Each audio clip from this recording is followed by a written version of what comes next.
Hola, ¿listos para una nueva inversión? Esta vez en el mundo de la política chilena. Vamos a analizar en profundidad a Johannes Kaiser, un personaje que, bueno, ha dado mucho que hablar. Sin duda. Tenemos artículos y análisis que exploran su camino desde sus inicios hasta su actual posición como un candidato, un contendiente serio en la carrera presidencial. Fenómeno pasajero o una fuerza con la que tendremos que contar en las próximas elecciones. La verdad es que este caso es fascinante. Kaiser ha conectado con un sector del electorado que se siente completamente ignorado por la clase política tradicional. Ha sabido capitalizar ese descontento. ¿Y cómo lo ha hecho? Bueno, por ejemplo, con frases como la élite política lleva años viviendo en una burbuja, ¿no? Claro. Una frase que resonó mucho con muchos votantes desencantados. Y las encuestas lo confirman, ¿no? He visto que su popularidad ha aumentado, bueno, significativamente en los últimos meses. Y sí, de hecho, algunas encuestas, fíjate, lo sitúan por encima de José Antonio Cast. Y eso ha generado un gran revuelo en el panorama político. Es un gran salto. ¿A qué crees que se debe este aumento de popularidad? Es comparable a lo que vimos con Pamela Giles hace unos años. Es cierto que ambos desafiaron, digamos, las normas de la política tradicional, ¿no? Pero yo creo que las estrategias son distintas. ¿En qué sentido? Bueno, Giles se centró en un discurso, digamos, populista, con un fuerte componente emocional, ¿no? Mientras que Kaiser apela más a la lógica, a la razón, con un estilo más directo. Y a veces un poco polémico también, ¿no? Sí, a veces polémico, sí. Hablando de polémica, hay también muchas críticas hacia Kaiser. Claro. He leído que lo acusan de falta de experiencia y de un equipo sólido, ¿no? Que lo respalde. Sí, sus detractores, tanto de izquierda como de derecha, cuestionan su capacidad para gobernar. Argumentan que su falta de experiencia en cargos públicos, bueno, podría ser un obstáculo para afrontar los desafíos que enfrenta Chile. Claro. Pero, ¿es la experiencia en la política tradicional siempre una garantía de buen liderazgo? Esa es la pregunta. Muchos chilenos parecen estar buscando algo diferente. Esa es una pregunta interesante. Y es precisamente lo que Kaiser ha sabido explotar, ¿no? Ha construido su discurso en torno a la idea de que la experiencia política tradicional es sinónimo de corrupción e ineficiencia. Interesante. Para muchos, su falta de experiencia es vista como una ventaja, ¿no? Una señal de que no está contaminado por el sistema. Claro, es como si estuviera ofreciendo una alternativa a la política de siempre. Exacto. Y ese mensaje ha calado hondo en un sector de la población que busca un cambio radical. ¿Y cómo se traduce ese cambio radical en propuestas concretas? ¿Cuáles son las ideas principales de Kaiser? Bueno, una de sus propuestas más llamativas es la reducción del tamaño del Estado. Ajá. Considera que el aparato estatal es demasiado grande, ineficiente, y propone recortar gastos y privatizar algunas empresas estatales. Es una propuesta que seguramente genera controversia, ¿no? Claro. Sobre todo en un país con una fuerte tradición de intervención estatal. Sin duda. Y es solo un ejemplo de las ideas que Kaiser está poniendo sobre la mesa. ¿Y qué hay de la reacción de los partidos políticos tradicionales? ¿Cómo ven el ascenso de Kaiser? Con preocupación, sin duda. Tanto Chile, vamos a como la izquierda lo ven como una amenaza real. ¿En serio? Algunos analistas incluso lo comparan con figuras como Jair Bolsonaro en Brasil o Donald Trump en Estados Unidos. Wow. Políticos que llegaron al poder capitalizando el descontento, ¿no?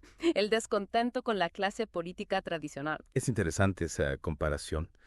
Aunque también, bueno, es delicado hacer paralelismos entre contextos tan distintos. Y sí, tienes razón. Cada país tiene sus propias dinámicas políticas y sociales. Claro. Sin embargo, lo que sí podemos observar es que el fenómeno de los outsiders que irrumpen en la política es algo que se está dando en distintas partes del mundo. Y Chile no es la excepción. Entonces, ¿qué podemos esperar de Johannes Kaiser en los próximos meses? ¿Podrá consolidar su posición y convertirse en una fuerza política aún mayor? Es difícil hacer predicciones. Lo que sí podemos afirmar es que su irrupción en la escena política chilena ha sido sorprendente y ha generado un debate necesario sobre el futuro del país. Un debate que sin duda seguiremos explorando en este deep dive. Exacto. Hay mucho que analizar, hay mucho que comprender sobre este fenómeno, ¿no? Que está transformando la política chilena. Lo que me parece particularmente intrigante es cómo utiliza las redes sociales para construir su imagen, ¿no? Para difundir su mensaje. Ha logrado crear una comunidad online muy activa que lo apoya y que lo defiende, con fervor. Eso me recuerda un poco a lo que vimos con Donald Trump en Estados Unidos, ¿no? Sí, Utilizando Twitter como una herramienta política. ¿Crees que las redes sociales están cambiando las reglas del juego en la política? Sin duda, sin duda.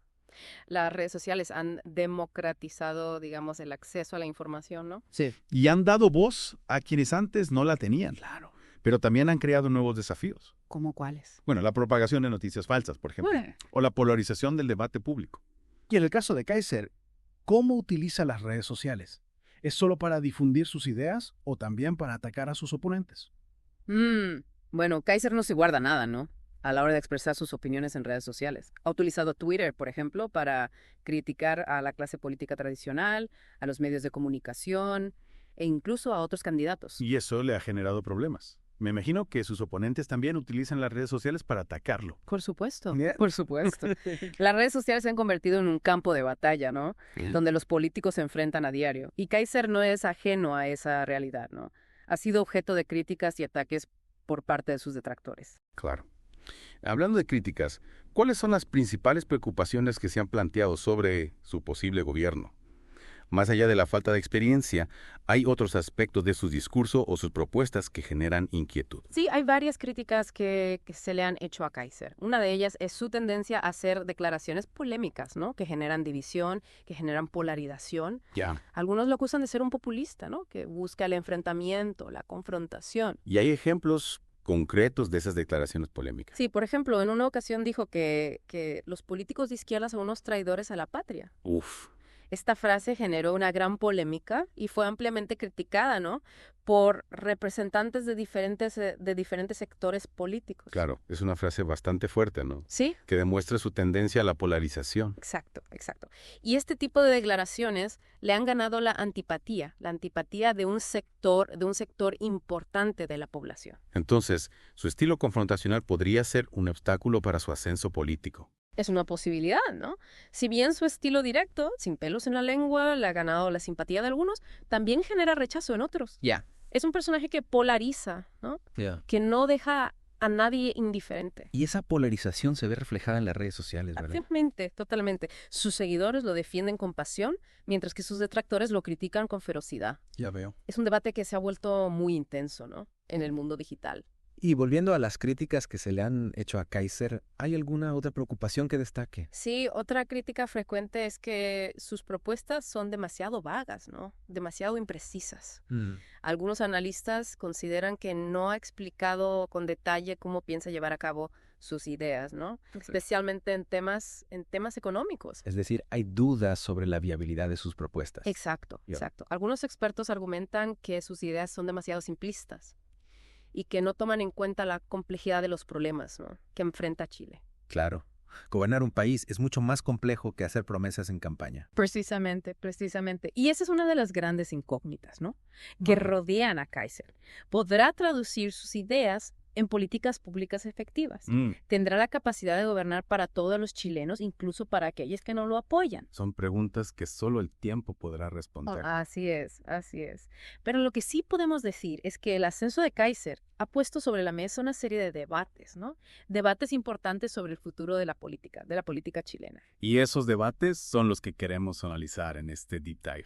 Exacto, exacto. Queremos entender el fenómeno Kaiser en toda su complejidad, ¿no? Con sus luces y sus sombras. Y para eso necesitamos ir más allá de las simplificaciones, ¿no? Y los eslóganes. Totalmente de acuerdo, totalmente de acuerdo. Necesitamos analizar sus propuestas, sus ideas, sus contradicciones. Claro. Y también necesitamos escuchar a sus críticos, ¿no? Aquellos que no comparten su visión del mundo. Es un trabajo que requiere tiempo y profundidad. Sin duda, sin duda. Pero es un trabajo necesario, ¿no? Si queremos entender las transformaciones que está viviendo la política chilena. Y esas transformaciones van mucho más allá de la figura de Johannes Kaiser. Claro, claro. Kaiser es solo una pieza de un rompecabezas, ¿no? De un rompecabezas mucho más grande. Un rompecabezas que seguiremos armando en las próximas entregas de este Deep Dive. Y si hablamos del futuro, ¿cuáles son las posibilidades reales de Kaiser de cara a las próximas elecciones? ¿Podría realmente llegar a la presidencia? Es difícil predecirlo con certeza, ¿no? En este momento. La carrera presidencial aún es joven. Y bueno, el escenario político puede cambiar rápidamente. Claro. Sin embargo, no podemos subestimar su capacidad, ¿no? Su capacidad para movilizar a un sector del electorado que se siente desilusionado con la política tradicional. Ya.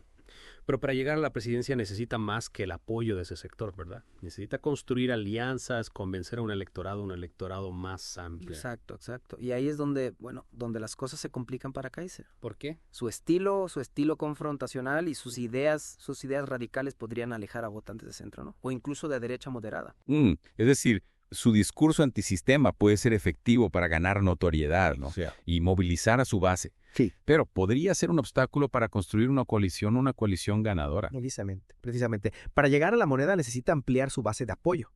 Y eso implica moderar su discurso, ¿no? Buscar puntos de encuentro con otros sectores políticos y presentar propuestas más concretas, más viables. Un cambio de estrategia que no parece sencillo para alguien que ha construido su imagen en base a la ruptura con el sistema. Ciertamente. Pero si realmente aspira a gobernar, deberá demostrar que es capaz de dialogar, de negociar, de construir consensos. De lo contrario, corre el riesgo de convertirse en un fenómeno político pasajero. Y hablando de fenómenos políticos, ¿crees que el ascenso de Kaiser es un síntoma de un malestar más profundo en la sociedad chilena? Es un reflejo del desencanto con la política tradicional y la búsqueda de alternativas. Sin duda, sin duda. El caso de Kaiser no es un fenómeno aislado, ¿no? En diferentes partes del mundo estamos viendo el surgimiento de figuras políticas que capitalizan el descontento, ¿no? El descontento con las élites, con las instituciones tradicionales. Es un fenómeno complejo, con raíces en diversos factores. ¿Cómo cuál? Bueno, la desigualdad económica, por ejemplo, la crisis de representación política, la pérdida de confianza en las instituciones. Y en Chile, ¿cómo se manifiesta ese desencanto? ¿Cuáles son las principales demandas de la sociedad que Kaiser está aprovechando?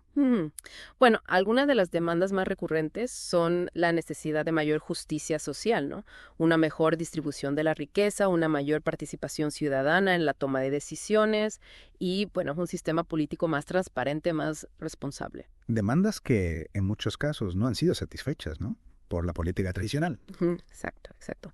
Y ahí es donde Kaiser encuentra un terreno fértil, ¿no? Para su discurso antisistema. Promete un cambio radical, una ruptura con el pasado, una nueva forma de hacer política. Pero la pregunta es, ¿puede realmente cumplir esas promesas?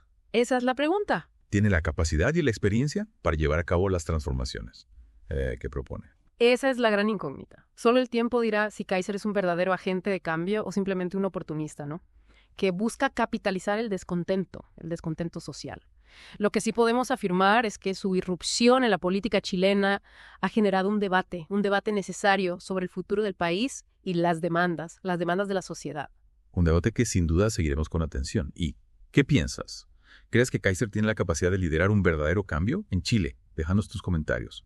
Y gracias por acompañarnos en este Deep Dive. El ascenso de Johannes Kaiser, nos invita a reflexionar sobre la necesidad de un nuevo tipo de liderazgo en Chile. Un liderazgo que sea capaz de responder a las demandas de la sociedad, ¿no? Construir puentes entre diferentes sectores y ofrecer soluciones concretas a los desafíos que enfrentamos como país. ¿Estamos preparados para ese cambio? Esa es la pregunta que debemos hacernos como ciudadanos.